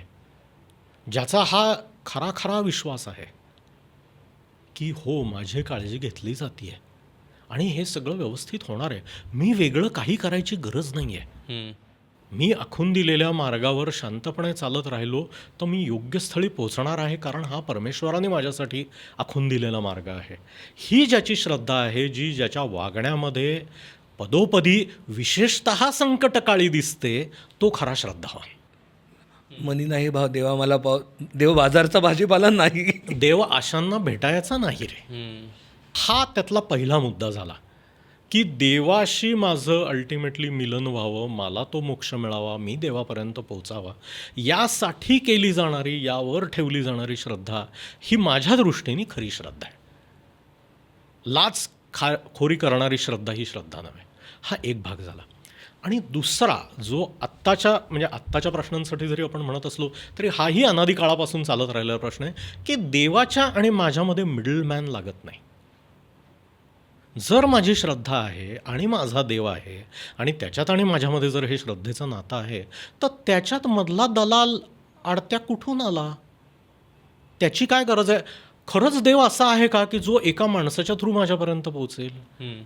का? जर मध्ये कोणीतरी उभा आहे, कोणीतरी टोल गोळा करतो आहे, तर हा रस्ता परमेश्वराकडे जाणार नाही. कारण परमेश्वराकडे जाण्याच्या रस्त्यावर टोलबूथ नाही असू शकत. तिथे जी मला किंमत द्यायची आहे ती माझ्या सुखाची किंमत द्यावी लागणार आहे, ती माझ्या कदाचित आकांक्षांची किंमत द्यावी लागणार आहे, कदाचित माझ्या महत्त्वाकांक्षेची किंमत द्यावी लागणार आहे, कदाचित मला माझ्या संपूर्ण स्वत्वाची किंमत द्यावी लागणार आहे. त्याच्याशिवाय मला परमेश्वर भेटणार नाही आहे. आपल्या संतांनी हे प्रत्येक ठिकाणी सांगितलेलं आहे की स्वत्व विसरणे इथेच तुम्हाला परमेश्वराची अनुभूती येते. इथे कोणीही मिडलमॅन नाही आहे. तर हे जे मिडलमॅनची जर तुम्हाला गरज पडत असेल तर आयदर तुम्हाला चमत्कार हवा आहे की जे पुन्हा लाचखोरी झाली, नाहीतर तुम्हाला असं वाटतं की मला ॲक्च्युली तिथं पोचायचं आहे, पण या माणसांनी मध्ये मला पुश केल्याशिवाय, हे रॉकेट लावल्याशिवाय काय मी जाऊ शकत नाही तिथपर्यंत. तर ह्या ज्या दोन गोष्टी आहेत की एक म्हणजे काहीतरी कॉन्क्रीट गोष्ट मागण्यासाठी श्रद्धेचा देवाणघेवाणासाठी वापर करणे, हा एक भाग, आणि कोणाला तरी मध्ये घालून आपली रदबदली देवाकडे करायला लावणे, हा दुसरा भाग. या दोन गोष्टी या श्रद्धेसाठी घातक आहेत. या खऱ्या श्रद्धेचा भाग नाही आहेत. हे जर तुम्हाला करावं लागत असेल तर या दोन गोष्टी करताय ती तुमची श्रद्धा नव्हे असं मला वाटतं. मला एक थोडासा वेगळा कदाचित प्रश्न, पण मला तरी विचारावा असं वाटतो की तसं बघायला गेलं तर श्रद्धा ही तशी बऱ्यापैकी वेगच कॉन्सेप्ट आहे आणि ती प्रत्येकासाठी खूप वेगवेगळी असू शकते. म्हणजे ज्या गोष्टीवरती माझी श्रद्धा आहे आणि ज्या विशिष्ट पद्धतीवरती माझी श्रद्धा आहे आणि शार्दूल चेक ह्या विशिष्ट पद्धतीवरती याची खूप वेगवेगळी असू शकते. मग ती श्रद्धा अशी वेगवेगळी डिफर का करते? म्हणजे सगळ्यांची जर एकाच अस्तित्वावरती श्रद्धा आहे आणि सगळेजण जर या आश्वस्तपणासाठीच त्या श्रद्धेकडे बघतायत की I am been taken care of, माझी काळजी करणारा माझा वाली कुणीतरी आहे, हे जर एवढं सोपं त्याचं शेवटचं उत्तर असेल तर मग त्याची वेगवेगळी रूपं का दिसतात आणि मग त्याच्यात वेगवेगळे, म्हणजे याच्यात एवढ्या व्हरायटीज काय आहेत? म्हणजे सगळ्या वेगवेगळ्या धर्मांमध्ये, वेगवेगळ्या कुटुंबांमध्ये एखादी गोष्ट करण्याच्या पद्धती इतक्या वेगवेगळ्या असतात, मग त्याचं वेगवेगळे रिच्युअल्सचं रूपं धारण केलेली असतात. याचं अंतिम उत्तर जर एकच आहे की मला आश्वस्तपणा हवा आहे, तर मग एवढी वेगळी रूपं का आहेत त्या श्रद्धेची? आहे ना, त्याचं सुद्धा उत्तर आहे. तुला आई आहे, मला आई आहे. तुझं तुझ्या आईवर प्रेम आहे, माझ्या आईवर प्रेम आहे. पण आई या भावनेने मी तुझ्या आईवर तसं प्रेम नाही ना करू शकत. किंवा तू माझ्या आईसाठी नाही, तू तुझ्या आईसाठी जे करशील ते तू माझ्या आईसाठी नाही करणार, आणि मीही तुझ्या आईसाठी ते करणार नाही. त्या दोघी मावल्याच आहेत. त्यांनी आपापली पोरं तितक्याच प्रेमाने आणि मनापासून वाढवलेली आहेत, वेळप्रसंगी जीव द्यायची तयारी दाखवलेली आहे. पण तुझी आई हा त्या व्यक्तीबरोबरचा तुझा अनुभव आहे, ही भावना नाही आहे, हा अनुभव आहे. आणि अनुभव हा कमालीचा वैयक्तिक असतो. जसं आपण एखाद्या मुलीच्या प्रेमात पडतो, म्हणजे मी अनेक मुलींच्या एकेकाळी प्रेमात सिरियली पडलो होतो, सिरियल ऑफेंडर असल्यासारखं. ते वयात, त्या योग्य वयात त्या गोष्टी कराव्याच लागतात, नाही तर तुमचं तारुण्य वाया गेलं असं होतं ना. मग तीच एक विशिष्ट मुलगी मला त्या क्षणी जगातली सर्वात अट्रॅक्टिव्ह व्यक्ती वाटते. हिच्या वाचून माझ्या आयुष्याला काही अर्थ नाही असं वाटतं. ती असते का? ह्या तिला मी दिलेल्या क्वालिटीज आहेत, या तिच्या इनहेरंट क्वालिटीज नाही आहेत. कारण मग तसं असतं तर अख्ख्या जगातल्या सगळ्यांना मिळून एकच स्त्री लागली असती. हो. एकाच स्त्रीची गरज पडली. कारण असं खूप लोक थोडे असू शकतात. पण प्रत्येकजण आपापल्या प्रेमिकेबरोबर, प्रेमीबरोबर, पत्नीबरोबर, पतीबरोबर सुखी आहे ना. ह्याचा अर्थ ही भावना आणि अनुभव आहे तो आपण क्रिएट केलेला आहे आणि तो व्यक्ती तितक्या प्रकृती या नात्याने वेगळा वेगळा होणार. हा त्यातला महत्त्वाचा भाग आहे. त्यामुळे तुझी आई ही तुझी आई असते, माझी आई ही माझी आई असते. पण तुझी आई ही फक्त तुझ्यासाठी आई असते, माझी आई ही फक्त माझ्यासाठी आई असते. म्हणजे माझ्या बहिणीला त्याच व्यक्तीबद्दल वाटणारं ममत्व आणि मला त्या व्यक्तीबद्दल वाटणारं ममत्व ह्याच्यात फरक आहे. कारण आमच्या दोघांचाही त्याच आईचा अनुभव हा वेगळा वेगळा आहे, एकाच आईची मुलं असलं तरी. त्यामुळे हे वेगळे वेगळे रस्ते असणे, प्रत्येकाचा अनुभव असणं हे बदलणार. हे तुमच्या कल्चरप्रमाणे बदलणार, हे तुमच्या समजुतीप्रमाणे बदलणार, तुमच्या शिक्षणाप्रमाणे बदलणार, तुम्हाला जे अनुभव आले आहेत त्याप्रमाणे बदलणार, तुमचा ज्यांच्यावर इन्फ्लुएन्स आहे त्याप्रमाणे बदलणार. की इतकी वर्ष काही मी आईला मदर्स डेला फोन करत नव्हतो, पण कदाचित पुढच्या वर्षी करीन, कारण सध्या सगळेजणं करतात. आणि माझ्या आईला एकटीलाच जर तो फोन आला नाही तर तिला वाईट वाटेल. आणि माझा मदर्स डेवर विश्वास नसला तरी माझ्या आईला वाईट वाटू नये याच्यावर विश्वास आहे, म्हणून मी मदर्स डेला फोन करीन. म्हणजे काय माझ्या आधीच्या पिढ्यांना मदर नव्हत्या का? हा जो भाग आहे तर त्याच्यात कल्चरल आणि लर्न्ड भागसुद्धा खूप जास्त आहे. आणि त्यात पुन्हा व्यक्ती तितक्या प्रकृती असल्यामुळे उपासनेचे वेगळे वेगळे रस्ते. हे खरं आहे का? तीच उपासना केली तर तो परमेश्वर, ज्यांचा त्याच्यावर विश्वास असतो त्यांना ते खरं वाटतं. पण as we see in medicine की जर एखाद्या गोष्टीचं एक रामबाण उत्तर, एक उपाय आहे तर तिथे तुम्हाला 15 उत्तरांची गरज नसते. ज्या अर्थी प्रत्येकजण स्वतःची उत्तरं शोधतो आहे ह्याचा अर्थ आयदर ते उत्तर नाही आहे किंवा शोध चालू आहे. मला जे थोडंसं ते ज्या टाईपचं कॉन्व्हर्सेशन चाललं आहे त्याच्यावरनं हा प्रश्न येतोय खरं तर, की श्रद्धेला रॅशनॅलिटीचं मोजमाप कसं लावायचं आणि कसं लावता येतं. कारण इतकी श्रद्धा आहे म्हणजे चांगलं, इतकी श्रद्धा आहे म्हणजे वाईट, आणि इतकी श्रद्धा आहे म्हणजे आता कोणीतरी तुमची श्रद्धा हायजॅक करणार, त्याच्यावर स्वार होणार आणि तुम्हाला कुठेतरी चक्कर मारायला घेऊन जाणार. हे असं टेक्निकली बघायला असं छान वाटतं म्हणजे पुस्तकी, पण ते त्याला पॅरामीटर म्हणून रॅशनॅलिटीचं पॅरामीटर श्रद्धेला कसं लावता येतं आणि लावायचं कसं. आणि ते रॅशनॅलिटी सापेक्ष नाही आहे का? हां, श्रद्धा आणि रॅशनॅलिटी हे एका पुस्तकात एका पानावरच्या गोष्टीच नाही आहेत. श्रद्धा ही रॅशनॅलिटीच्या पलीकडची आहे. म्हणजे मला स्वतःला जो निरीश्वरवादी माणूस मी स्वतःला म्हणून घेतो, तर मला ॲक्च्युअली श्रद्धावान लोकांचा हेवा वाटतो. कारण मला असं वाटतं की त्यांचं आयुष्य माझ्यापेक्षा जास्त सोपं आहे. त्यांना कुठलाही अवघड प्रसंग आला की ते शांतपणे हात जोडू शकतात, आकाशाकडे बघू शकतात आणि परमेश्वर त्यांची मदत करेल ह्याच्यावर विश्वास टाकू शकतात. कितीही भयंकर प्रसंग आला तरी अरे ह्याच्यात माझं काय चुकलं असेल ह्याचा त्यांना विचार करावा लागत नाही. आणि त्याच्यातनं त्यांना उत्तर सापडेल याची त्यांना 100% खात्री असते. खरा श्रद्धावान माणसाबद्दल मी म्हणतोय. ते आपण जे 2 कॅटेगरीतले बघितले, लाचलुचपतवाले आणि मिडलमॅनवाले, त्यांच्याबद्दल नाही बोलत आहे मी. माझ्यावर जेव्हा संकट कोसळतं तेव्हा मलाच स्वतःला त्यातनं रस्ता शोधावा लागतो, मित्रमंडळी शोधावी लागतात, ओळखीची लोकं शोधावी लागतात, विचार करावा लागतो, कष्ट घ्यावे लागतात. आणि तेही यशस्वी होतील याची काही खात्री नसते. काय काही संकटात अशी असतात की ज्याच्यातनं मी जिवंत बाहेर पडेल का नाही अशी ही शंका असते. आणि तरीही ती भीती घेऊन जगावं लागतं. हा जो भाग आहे श्रद्धेचा हा खूप वेगळा भाग आहे. हा रॅशनॅलिटीच्या पलीकडचा भाग आहे. आणि ज्याला ती श्रद्धा आहे त्याला आहे, ज्याला नाही त्याला नाही. त्यामुळे रॅशनॅलिटीचे मापदंड वापरून आपण श्रद्धेचं जे तू पुढचं मोजमाप म्हणतो आहे की कितपत श्रद्धा ही बरी श्रद्धा आणि त्याच्या पुढची श्रद्धा ही वाईट श्रद्धा, असं नाही म्हणतायत. तुमची जर ती वैयक्तिक श्रद्धा आहे, तुम्ही मानलेला परमेश्वर किंवा ज्याचा तुम्हाला कुठल्या प्रकारे अनुभव आला आहे असा तुमचा दावा आहे, त्याचं आणि तुमचं नातं, तुमचा त्याच्यावर असलेला नितांत गाढ अपरंपार विश्वास, ही ती श्रद्धा आहे. ही रॅशनॅलिटीमध्ये बसत नाही. म्हणून मी म्हटलं की मला हेवा वाटतो श्रद्धावान माणसाचा, की श्रद्धावान माणसाला संकट कोणालाच चुकत नाही, पण श्रद्धावान माणसाच्या हातात निदान काठी असते. अश्रद्धा माणसाला तो रस्ता स्वतः शोधावा लागतो आणि ती भीती घेऊन जगावं लागतं. तुम्ही म्हणाला तर खूप महत्त्वाचं मुद्दा आहे. अंधारात काठी असेल किंवा मी आहे तुझ्या पाठीशी, तू चाल म्हणलं ती ऑटोमॅटिक एक कॉन्फिडन्स येतो. आणि जर नसलं तर तुम्ही प्रत्येक पाऊल दबकत दबकत टाकता. म्हणून तर त्याला पाठीराखा म्हणतो ना आपण. हम्म. तू बघ ना, कुठल्याही संतांनी सांगितलंय की विठ्ठल माझा पाठीराखा आहे, माझ्या मागे उभा आहे. हो. पुन्हा ही किती लहान मुलासारखी भावना आहे की अरे माझ्या मागे कोणीतरी आहे. शाळेत आपण मारामारी करताना बघितलं ना, माझा भाऊ आहे, माझे बाबा आहे, माझा काका आहे, हं. तो येईल आणि तुझ्याकडे बघून घेईल, मला ह्याच्यातनं सोडेल. ही आपली श्रद्धा आहे. जगण्याची जी भीती आहे, आयुष्य जे आपल्यापुढे अशक्य चॅलेंजेस फेकतं, त्याच्यापुढे आपण किती छोटे आहोत, ही जी भावना येते ही भयंकर रिग्रेसिव्ह भावना आहे.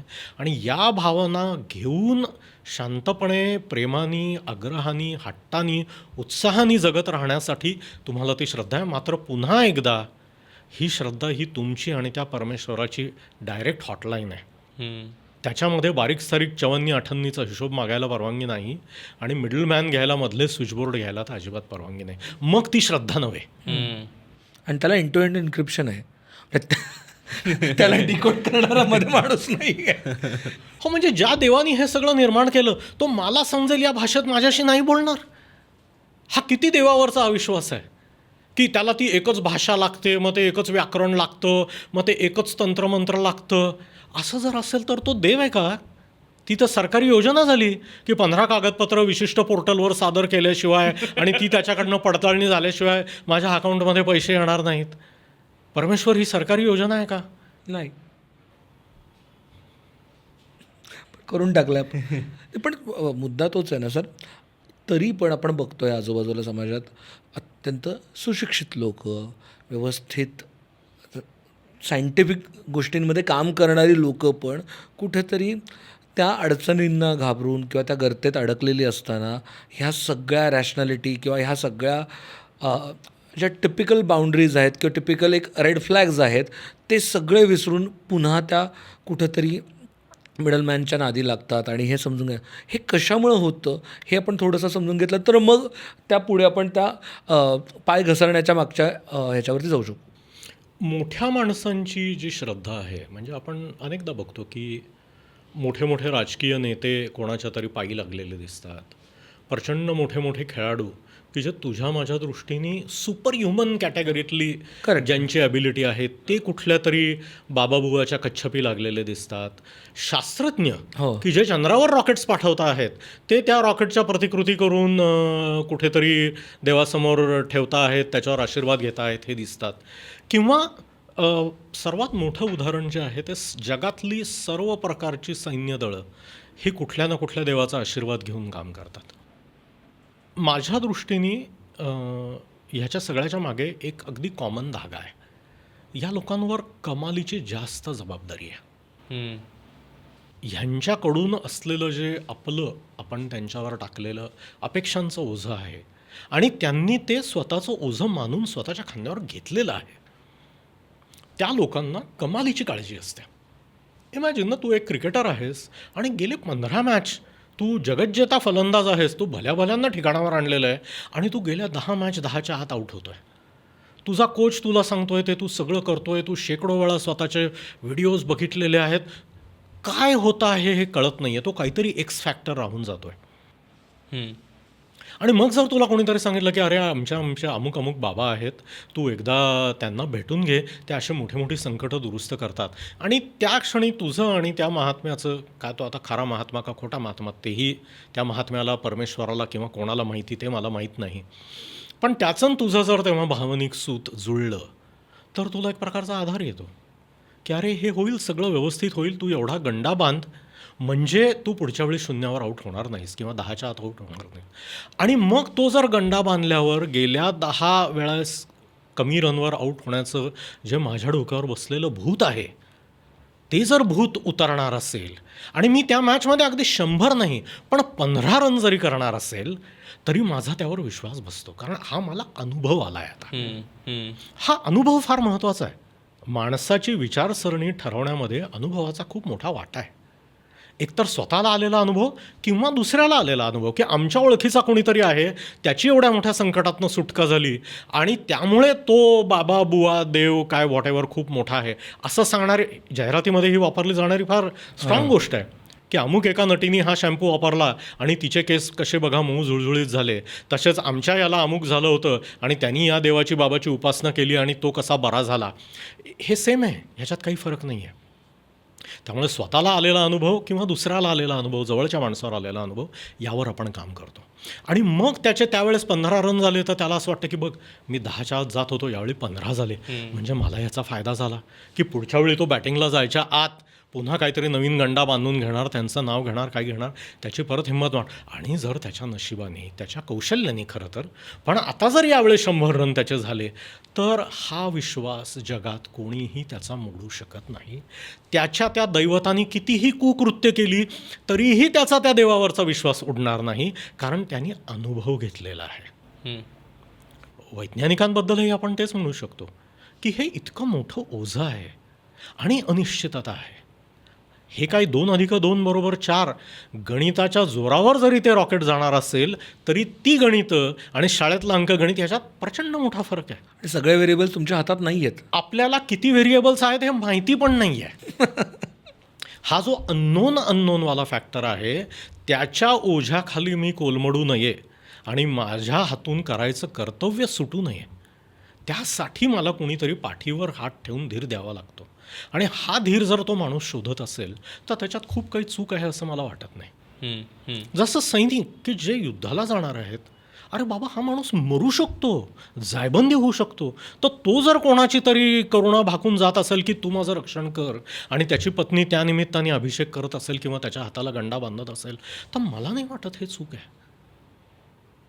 फक्त त्याचं भांडवल करून कोणाची दुकानं चालता आहेत.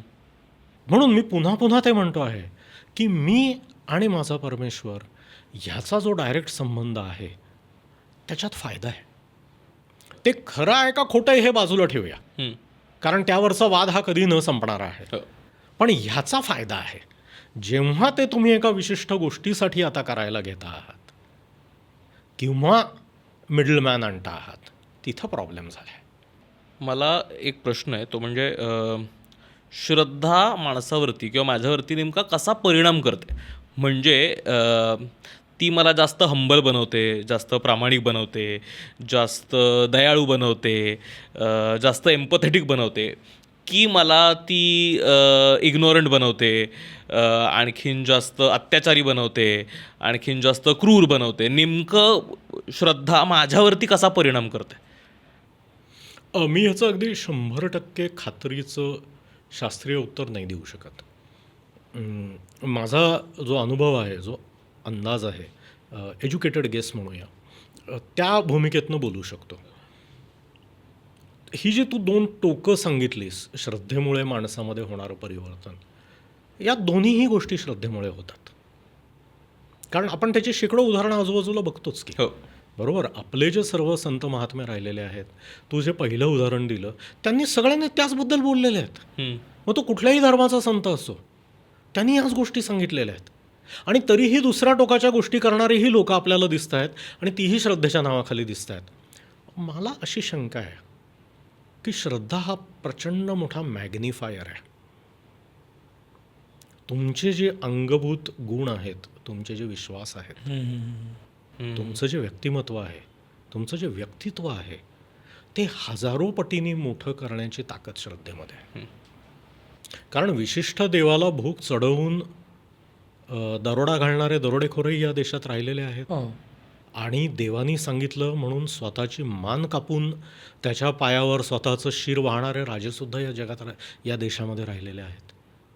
किंवा हरिश्चंद्र शिबी राजाची जी महाभारतातली गोष्ट आहे की त्या ससाण्याच्या रूपाने तिथे इंद्र येतो, तो स्वतःच्या पायाचं मांस कापून देतोय कारण मी याला अभय दिलेलं आहे.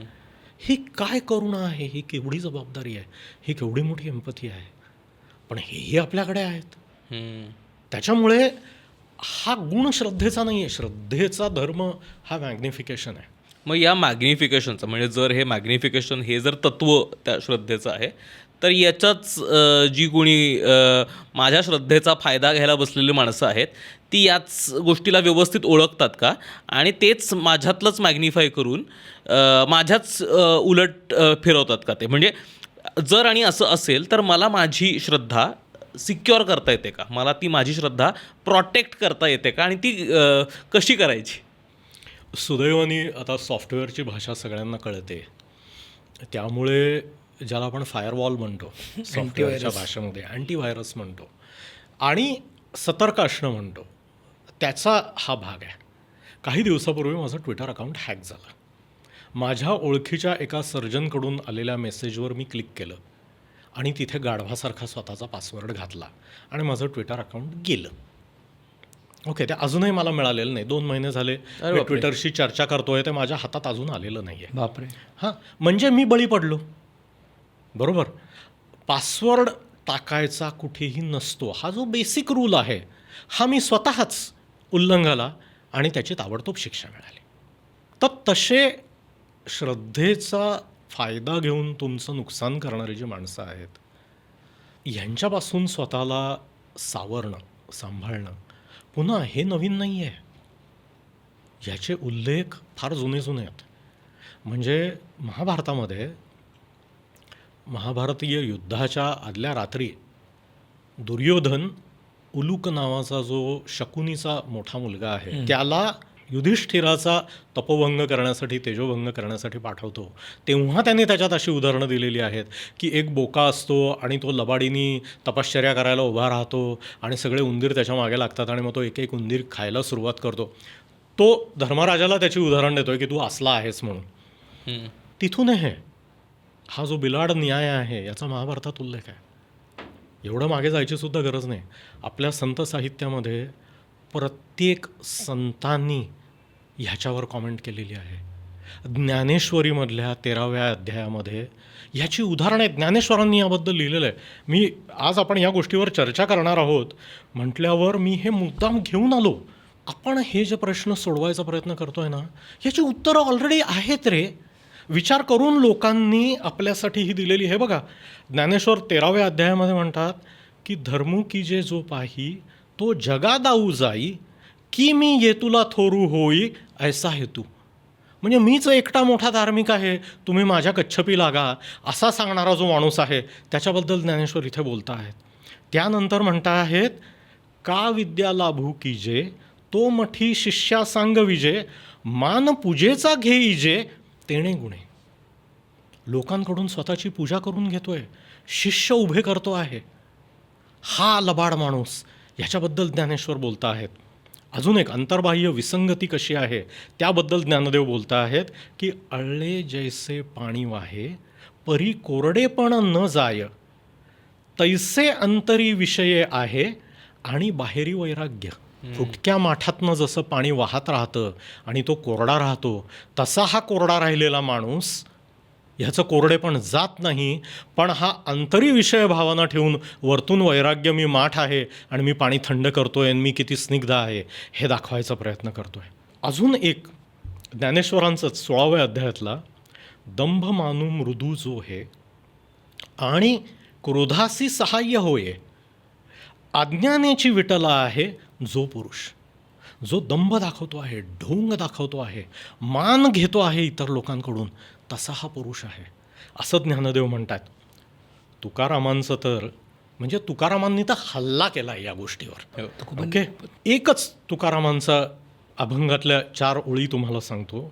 ऐसे कैसे झाले भोंदू, कर्म करोनी म्हणती साधू, अंगा लावूनी या राख, डोळे झाकुनी करीती पाप, दावुनी वैराग्याची कळा, भोगी विषयांचा सोहळा.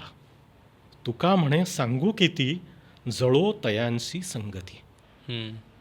रामदास स्वामींनी 5व्या दशकामध्ये, दासबोधातलं 5वं दशक, त्याच्यात अनेक म्हणजे दासबोधामध्ये मूर्खांची लक्षणं आहेत, चांगल्या शिष्याची लक्षणं आहेत, तशी वाईट गुरुची पण लक्षणं. अख्खा समास लिहिला आहे त्याच्यावर 50 श्लोकांचा.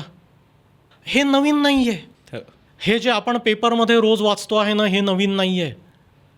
हे जेव्हापासनं श्रद्धा आहे, जेव्हापासनं देवाची संकल्पना आहे, जेव्हापासनं धर्माची कल्पना आहे, तेव्हापासनं त्याचा फायदा घेऊन लोकांना गंडवणारी लोकं आहेत. ह्याच्यातनं जे अँटीव्हायरस आहे तेही अवेलेबल आहे, कारण जर हा प्रश्न पूर्वी पडून गेलेला आहे तर त्याचं उत्तरही आपल्यापेक्षा खूप जास्त हुशार लोकांनी शोधलेलं आहे आणि हे बाकी कुठलीही साधनं नसताना शोधलेलं उत्तर आहे. त्याचे या लोकांचे काही दर्शनी गुण आहेत, ते गुण आपल्याला माहिती पाहिजेत. म्हणजे जसं कोणी पासवर्ड मागितला की गडबड झाली, तुम्हाला पैसे पाठवायचे आहेत, आता तुम्ही पिन द्या म्हणजे गडबड झाली. तुम्हाला पैसे घेण्यासाठी तुम्हाला OTP मागता आहेत, गडबड झाली. ही जशी शंका आहे तशाच हे रेड फ्लॅग्स आहेत. त्याच्यातला पहिला जो रेड फ्लॅग आहे, आणि हे मी स्वतःच्या अकलेचं सांगत नाही आहे, हे संत महात्म्यांनी ऑलरेडी सांगून ठेवलेलं आहे, आपण फक्त ते वाचून समजून घेऊन प्रत्यक्षात आणायची गरज आहे. पहिली गोष्ट म्हणजे जो माणूस हा मी देवाचा कोणीतरी स्पेशल कनेक्शन असलेला माणूस आहे, दूत आहे, त्याच्याशी माझं कनेक्शन आहे, तुम्ही माझ्याकडे या म्हणजे मी तुम्हाला त्याच्याकडे पोहोचवतो किंवा तुमचं काम करून देतो. त्याच्याकडे पोहोचवतो हा सुद्धा वेगळा भाग झाला. तुमचं काम करून देतो आत्ता अडलेलं सांगणारा आहे. इथे तुम्हाला पहिल्यांदा शंका आली पाहिजे की जी गोष्ट सर्वसामान्य माणसाला किंवा असामान्य कष्ट करूनही पूर्ण होत नाही आहे, ती कुणीतरी चमत्काराने करून देतो आहे की हा चमत्कार आता फक्त मीच घडवू शकतो. जगामध्ये चमत्कार नसतात. त्यामुळे हा चमत्कार हा जर तुमचा देवावर विश्वास असेल तर तो देवाचा अधिकार आहे, तुमचा देवावर विश्वास नसेल तर हा कोणाचाच अधिकार नाही आहे. त्यामुळे चमत्कार सांगणारा माणूस भोंदू. दुसरी गोष्ट म्हणजे जो दंभ उभं करतो आहे, विशिष्ट प्रकारची तुमची भक्ती उचंबळून येईल असे कपडे घालतोय, असा मेकअप करतोय, असे दागिने घालतोय, अशा उच्चासनावर बसतो आहे, अशा प्रकारे चवऱ्या ढाळून घेतो आहे, अशा प्रकारचं विशिष्ट नैवेद्य तुमच्याकडनं ग्रहण करतो आहे, तुम्हाला तिथे काहीतरी ठेवायला लावतो आहे, तुमच्याकडे काहीतरी भौतिक किंमत मागतो आहे. आत्तापर्यंतच्या थोरा मोठा संतांनी तुमच्याकडे काय मागितलं? त्यांनी सांगितलं तू देवावर विश्वास ठेव, माझ्यावर विश्वास ठेव असं सुद्धा कुठे ज्ञानदेव म्हणत नाही आहेत. तू देवावर विश्वास ठेव, तो करणारा आहे. मी फक्त तुला सांगतोय की तू त्याच्यावर विश्वास ठेव. ज्ञानदेवांनी काहीही मागितलं नाही, तुकारामांनी काहीही मागितलं नाही, रामदासांनी काहीही मागितलं नाही, ह्यांच्यापैकी कुणीही स्वतःसाठी काहीही मागितलेलं नाही आहे. त्याच्यामुळे स्वतःसाठी काहीतरी मागणारा आणि तू हा टोल टॅक्स दे म्हणजे मी ते घडवून आणतो आहे हे सांगणारा माणूस दंभ. जो तुम्हाला एकांती बोलवून काहीतरी करायला सांगतो आहे तिथे दंभ. कारण असं काय आहे की जे फक्त एकांतात करावं लागतं? ज्या परमेश्वराला सगळ्या गोष्टी दिसतात त्याच्यापर्यंत मी तुला पोहोचवण्यासाठी तू मला एकांती भेट म्हणजे ही लाचलुचपती झाली. बरं, निदान लाच खाणारा अधिकारी तुमचं लाच खाऊन काम तरी करतो. इथे तो तुमचं कामही होणार नाही आहे, फक्त लाच खाऊन बसणार आहे. या ज्या गोष्टी आहेत की जे अशा प्रकारे ज्याला संतांनी आडंबर म्हटलेलं आहे अशा प्रकारचं काहीतरी उभं करता आहेत, त्या माणसाच्या नादी लागणं हे धोकादायक आहे. लबाडी या लेवलला पोचली आहे की हे आता स्वतःच्या नावाने गोळा नाही करत आहेत. हे म्हणतात ते स्वामी, ते महाराज, ते आमचे गुरु, त्यांनी मला स्वप्नात येऊन दृष्टांत दिला, त्यांची गादी मी चालवतोय, त्यांचं पीठ मी चालवतो आहे, त्यांच्या पादुका मी चालवतो आहे, त्यांच्या नावानी चालवणारी जी गोष्ट आहे. म्हणजे सचिन तेंडुलकरनी त्याची बॅट जर मला दिली तर ती बॅट मी घेऊन 100 रन काढू शकतो असा तुम्हाला विश्वास? ही ती तेंडुलकरांची बॅट, ह्याला तुम्ही हात लावा, नमस्कार करा, 101 रुपये ठेवा आणि मग क्रिकेट खेळायला जा, वत्सा तुझं प्रत कल्याण असो, असं सांगणारा जो माणूस आहे हा धोकादायक आहे. कारण ज्या माणसाचा खरंच देवावर विश्वास आहे तो कशाला अशा प्रकारचं कर्म करायला जाईल? तो म्हणाल बाबा रे, तू देवाची करुणा भाग, तुला जे काय हवंय ते जर देवाच्या मनात असेल तर तुला मिळेल, तू त्याची प्रार्थना करत राहा, तू त्याची भक्ती करत राहा, तो भक्ती करायला सांगेल तुला. हा त्यातला फार महत्त्वाचा भाग आहे. त्याच्यामुळे अशा प्रकारे एकांती बोलावणारा, आडंबर माजवणारा, स्वतःचं दंभ पेटवणारा, त्याच्या शिष्यांकरवे स्वतःचं काहीतरी मोठं करून घेणारा हा माणूस, आणि सर्वात महत्त्वाचं म्हणजे जे सर्वसामान्य माणूस तिथे ज्याच्यासाठी जातो तो चमत्कार घडवून आणायची खात्री देणारा माणूस, हे जर तुम्हाला दिसलं तर तिथून तुम्ही 4 पावलं मागे सरकलं पाहिजे. म्हणजे असं म्हणता येऊ शकेल का, जे रिॲलिटीच्या डिनायलमध्ये जे आजूबाजूला घडतं आहे ते ॲक्सेप्ट करायला तयार नाहीत, तेच कुठेतरी अशा ठिकाणी घसरतात किंवा अशा ठिकाणी त्यांना उद्युक्त करून त्यांचा गैरफायदा घेतला जातो. सरळ रस्त्याने सर्वसामान्य प्रयत्नांनी आणि कधीकधी असामान्य प्रयत्नांनी सुद्धा न मिळणाऱ्या गोष्टी आहेत. आणि आता हा नेहमीच फार अवघड प्रश्न राहतो रे, की हे किती ताणायचं. माणसांनी स्वतःच्या प्रयत्नांची मर्यादा मानायची का नाही मानायची. कारण मर्यादा मानणाऱ्या लोकांकडून काही जगाची प्रगती झालेली नाही आहे हे निश्चित आहे. बरोबर. हां, धातू हवेपेक्षा जड असतो त्यामुळे तो कधीही उडू शकणार नाही हे जर आपण सत्य मानलं आणि तिथे बसून राहिलो तर आपण विमानाचा शोध नाही लावू शकत. त्यामुळे सतत या मर्यादा क्रॉस करायचा प्रयत्न करत राहणे हे तर आपलं कर्तव्य आहे, त्याच्यासाठी आपण माणूस आहोत. त्याचा इथे फायदा घेतला जातो की तुझं सगळं बरोबर आहे, पण तो जो एक्स फॅक्टर आहे तो देवाच्या चमत्काराच्या निमित्ताने मी त्याच्यात टाकून देतो आणि त्याच्यासाठी तू मला टोल टॅक्स दे. इथे गडबड होती. म्हणजे तुमच्याकडे येणारे मोस्ट ऑफ द पालक हे म्हणतात ह्याच्यात पोटेन्शियल आहे पण हा अभ्यास करतो, तर ते स्वतःच्या बाबतीत होते. आय डिझर्व दिस बट काहीतरी अडथळा आहे म्हणून मला मिळत नाही ते. सो खरा डॉक्टर जो आहे, जो प्रामाणिक डॉक्टर आहे, त्याच्याकडे येणाऱ्या 100 पेशंटपैकी 5, 7, 10 पेशंट, तुमची कुठली स्पेशालिटी आहे त्याच्यावर अवलंबून आहे, हे असे असणार आहेत की ज्यांना केलेल्या सध्या अवेलेबल असलेल्या उपायांनी तो आजार पूर्णपणे अदृश्य होणार नाही आहे, किंवा फक्त त्याचा त्रास थोडा वेळ कमी करता येणार आहे, किंवा तुमची जीवनमर्यादा थोडी वाढवता येणार आहे, अल्टिमेट सत्य चुकवता येणार नाही, किंवा टोटल क्युअर ज्याला आपण म्हणतो ते क्युअर तुम्हाला घडवून देता येणार नाही आहे. आणि जो खरा चांगला डॉक्टर आहे ते तो तुम्हाला ह्याच्या लिमिटेशन्स सांगतो. लिमिटेशन न सांगता तू अमुक अमुक दे म्हणजे मी ते अमुक अमुक तुझ्यासाठी घडवून आणतो हे सांगणारा जो माणूस आहे तो बंधू आहे. हा त्यातला फार महत्त्वाचा भाग आहे की जर तुम्हाला त्याची अपफ्रंट अशा प्रकारे किंमत द्यावी लागते, अवास्तव अनैतिक किंमत द्यावी लागते आहे, तर काहीतरी गडबड आहे. अशी किंमत तुमच्याकडे मागणारा हा सरळ व्यक्ती नाही आहे. याचं थोडंसं पुढे जायचं जर म्हटलं तर बऱ्याचदा असे काही व्यक्ती किंवा अशा काही एंटिटीज ज्यांच्यावरती आपण विश्वास ठेवतो ते तर आपल्याला माझ्याकडे ये असं म्हणत नाहीत. ते तर मला म्हणत नाहीत की तू माझ्यासाठी हे कर. माझी त्या गोष्टीवरती श्रद्धा आहे, माझी त्या व्यक्तीवरती श्रद्धा आहे, त्या एंटिटीवरती श्रद्धा आहे असं मानायचं मी ठरवलं. तर मला ते तोंडाने काही म्हणत नाहीत की माझ्यासाठी तू हे आणून ठेव. मला वाटतं म्हणून मी करतो, मला वाटतं म्हणून मी जातो, मला वाटतं म्हणून मी या गोष्टी करतो आणि मला त्यातनं बरं वाटतं. मग हे सुद्धा घातक आहे का? हा खूप ग्रे झोनमधला प्रश्न आहे. कारण इथे क्लिअर ब्लॅक अँड व्हाईट नाही आहे.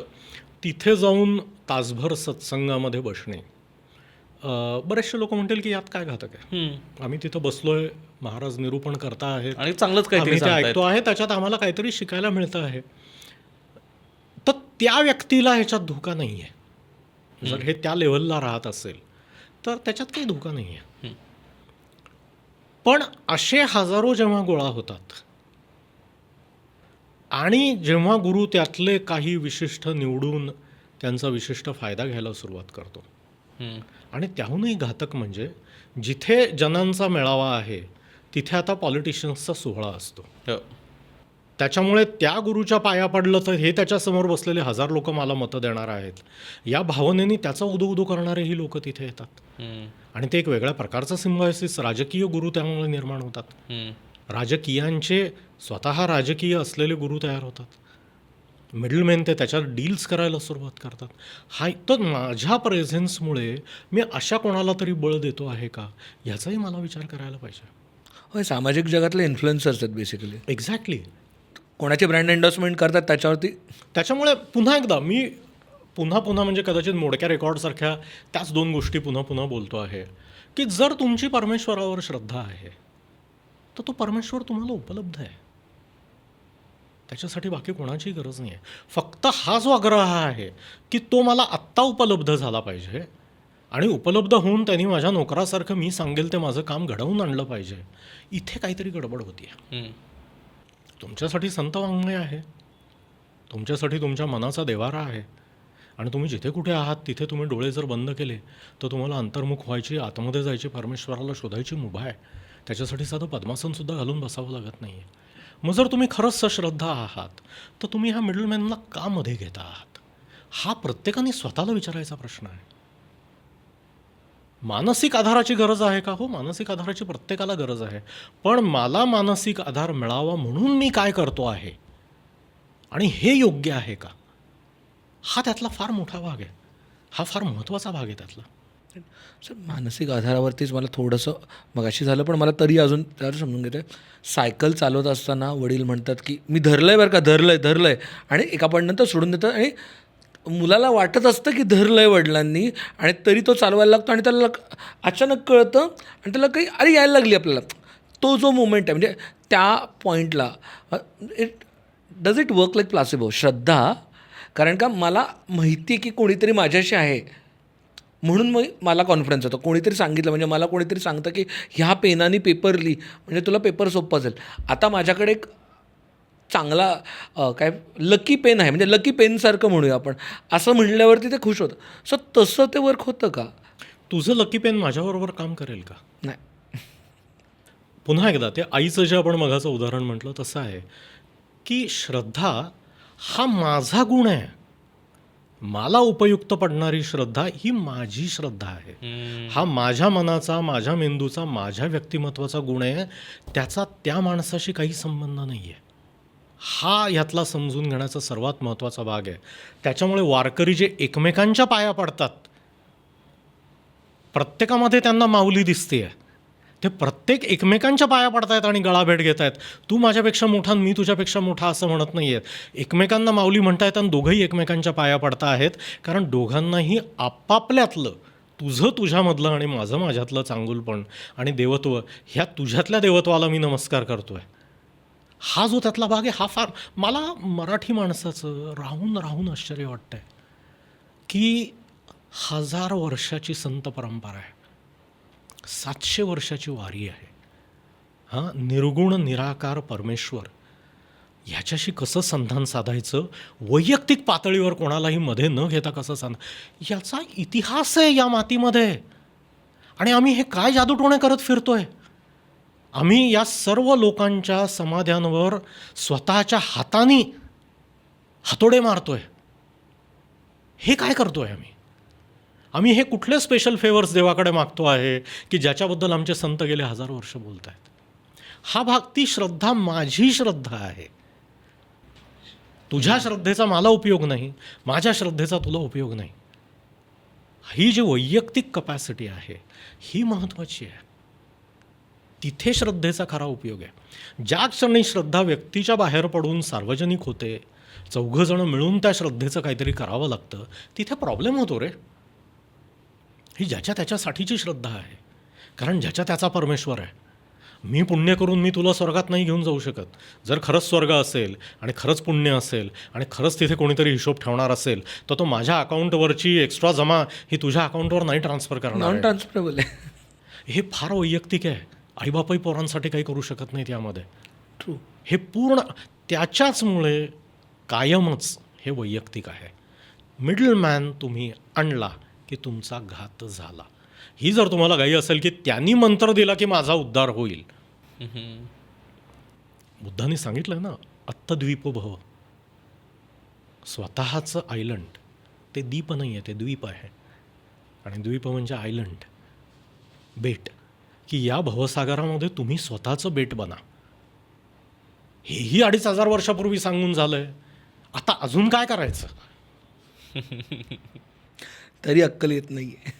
हां, म्हणजे मला की महाराष्ट्राला किंवा अख्ख्या जगालाच कायम हे साधं सांगणाऱ्या लोकांची कायम गरज पडलेली आहे. पण या लोकांना ते जिवंत असताना आम्ही दगडांनी चेचलेलं आहे. यांचे उत्सव आम्ही फक्त ते गेल्यावर करतो आहोत.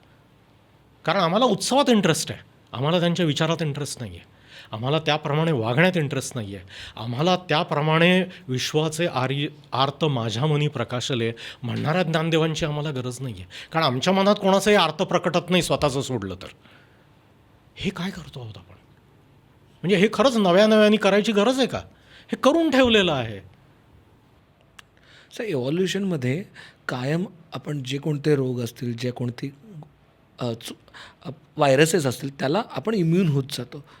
ह्या व्हायरसला आपण कसं इम्युन नाही झालो अजून इतक्या वर्षात? नाही ना, कारण काही व्हायरस हे इतके जीवघेणे असतात की जे तुमच्या शरीरात शिरून हे तुमचंच रूप आहे अशा थाटात वागतात. काही काही कमालीचे भयंकर असतात, ओके, की जे रेबीजसारखं आहे की तो शिरला की तुम्ही संपलात, त्याच्यावर काही इम्युनिटी कोणाला निर्माण झालेली नाही आहे, असे काही असतात. आणि दुसरे सर्दी पडशासारखे असतात की जे हजारो लोकांना फक्त 8च दिवस ताप येतो, पण त्यातल्या 2-5 लोकांचा जीव जातो. आणि तो थोड्यांचा जीव जातो, बाकीच्यांना फक्त ताप येऊन ते तात्पुरतं संपतं, त्याच्यामुळे तो व्हायरस चालू राहतो.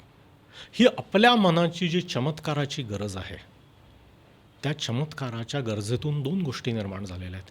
एक विज्ञान निर्माण झालं आहे, कारण आम्ही ते चमत्कार समजून घेऊन ते अनरॅव्हल करून निसर्गाबद्दल काहीतरी समजून घ्यायचा प्रयत्न करतो आहे, निसर्गावर कंट्रोल बनवायचा प्रयत्न करतो आहे की असं कसं पाणी घरात शिरू शकतं. मी ह्याच्यावर उपाय शोधतो इथे चमत्काराने, कारण मी काय मोझेस नाही समुद्र पार करायला, तर मग मी कॉन्क्रीट शोधतो, मग मी दगडाची भिंत बांधतो, मी वॉटरप्रूफिंग शोधतो. हे विज्ञानाचं काम झालं. आणि दुसरीकडे कोणीतरी यावं आणि हे सगळं पाणी माझ्यासाठी थांबावं, हा एक विश्वास झाला. आणि त्या रस्त्यावर घात आहे. मी वॉटरप्रूफिंग शोधतो, ह्याच्यात मला परमेश्वराचं पाठबळ मिळावं या कामामध्ये, हा एक भाग झाला. आणि परमेश्वराने येऊन माझं वॉटरप्रूफिंग करून द्यावं किंवा कोणाच्या तरी मदतीने त्याला मध्ये घालून परमेश्वराने हे काम करावं, इथे प्रॉब्लेम झाला. बोटीत बोट फुटलेल्या माणसासारखं की ते ईश्वरा ये मला वाचव, अरे मी तो दुसरा नावाडी आला तर तुला वाचवला, अरे तोच मी होतो. त्यामुळे श्रद्धेतून बाजार मानणाऱ्या लोकांपासून जर वाचायचं असेल तर पहिल्यांदा चमत्काराची आशा सोडली पाहिजे. जो तुम्हाला मी चमत्कार घडवून देतो म्हणून सांगतो तो खोटा माणूस आहे. कारण विज्ञानाच्या निमित्ताने ज्या गोष्टी घडल्या आहेत त्या चमत्कारापेक्षा कमी नाही आहेत. तू आणि मी आज उडू शकतोय. 100 वर्षापूर्वी कोणालाही गरम पाण्याचा शॉवर अवेलेबल नव्हता. आपल्याला सगळ्यांना आज बटन दाबलं की गरम पाणी शॉवरसाठी मिळतं आहे. पाणी गरम करायच्या गोष्टी होत्या, शॉवर नव्हता, ते आपल्याला मिळतं आहे. देवीच्या पटकीच्या आजाराने हजारो लाखो लोकं मरत होती, ती आता मरत नाही आहेत. रात्री 12 वाजतासुद्धा मला अमेरिकेतल्या कुठल्या तरी माणसाला पत्र पाठवायचं होतं ईमेलच्या निमित्त. हे चमत्कार नाहीत का? हे चमत्कारच आहेत. पण विज्ञान जेव्हा चमत्कार घडवतं किंवा चमत्कार वाटणाऱ्या गोष्टी घडवतं तेव्हा ते त्याच्या मागची कारणमीमांसा सांगतं आणि हे प्रत्येकासाठी उपलब्ध करतं. हा त्यातला सर्वात महत्त्वाचा भाग कन्सिस्टन्सी आहे. त्याच्यामुळे हे फक्त तुझ्या एकट्यासाठी मी काहीतरी स्पेशल Exclusive deal. करून देतो, हे जे एक्सक्लुझिव्ह डील्स आहेत हे फार घातक आणि धोकादायक आहेत. इथे घोटाळा आहे. Yes, thank you so much sir. म्हणजे खूपच खरं तर सेन्सिटिव्ह असलेला आत्ताच्या काळात नाजूक असलेला आणि तितकाच महत्त्वाचा असलेला विषय आज आपल्याला चर्चेला आणता आला. म्हणजे जसं तुम्हीच बोलताना म्हटलात की 2500 वर्षापूर्वी बुद्धाने सांगितलं, त्याच्यानंतर अनेक संतांनी सांगितलं. म्हणजे असं नाही झालं की 2500 वर्षापूर्वी बुद्धाने सांगितलं म्हणून संतांना सांगायची गरज नाही पडली.